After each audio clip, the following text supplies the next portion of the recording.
અષાઢ સુદ પૂનમ એટલે ગુરુ પૂર્ણિમા. સદગુરુ શિષ્યના જીવનને દિશા આપે છે. ગુરુ પૂર્ણિમા એટલે વિરાટ વંદનાનો અનમોલ અવસર. તો અષાઢ સુદ પૂનમ એટલે ગુરુ પૂર્ણિમા સદગુરુ શિષ્યના જીવનને દિશા આપે છે. ત્યારે હિમાલયન સમર્પણ ધ્યાન યોગ પરિવાર દ્વારા ગુરુ પૂર્ણિમાની ઉજવણી કરવામાં આવી હતી.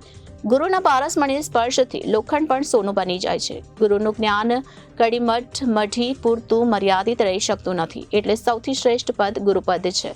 હિમાલયન સમર્પણ ધ્યાન યોગના પ્રણેતા પરમ પૂજ્ય શિવકૃપાનંદ સ્વામીજી સાધકોને ભૂતકાળ અને ભવિષ્ય છોડી વર્તમાનમાં રહી સામૂહિકતામાં નિયમિત ધ્યાન કરી ગુરુજીએ બતાવેલા અમૂલ્ય પથને પ્રાપ્ત કરી શકાય છે. હિમાલયન સમર્પણ ધ્યાન યોગ પરિવાર દ્વારા ગુરુ પૂર્ણિમાની ઉજવણી કરવામાં આવી હતી.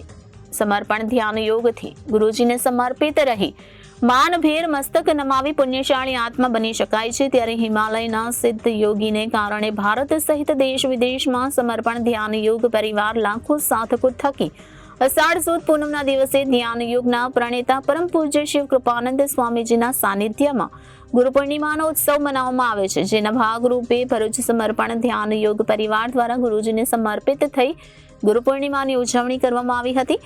ગુરુ પૂર્ણિમાના અનેરા અવસરે સમર્પણ ધ્યાન યોગ પરિવારના લાખો સાધકો ગુરુને સમર્પિત થઈ જાય છે.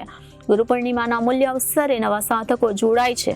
તે સાધકો ગુરુ દીક્ષા લે છે અને ગુરુને સમર્પિત બની દિવ્યતાના માર્ગ ગુરુને સમર્પિત બને છે. હિમાલય ધ્યાન યોગ પરિવારના આચાર્ય નટુભાઈ વસાવા અને સ્મિતાબેન પટેલના માર્ગદર્શન હેઠળ ભરૂચ જિલ્લાના દરેક સેન્ટરોના સાધકોને ગુરુજીનું સાનિધ્ય પ્રાપ્ત થાય તે માટે ભક્તેશ્વર હોલ ભરૂચ ખાતે ગુરુ પૂર્ણિમાનું સુંદર આયોજન કર્યું હતું.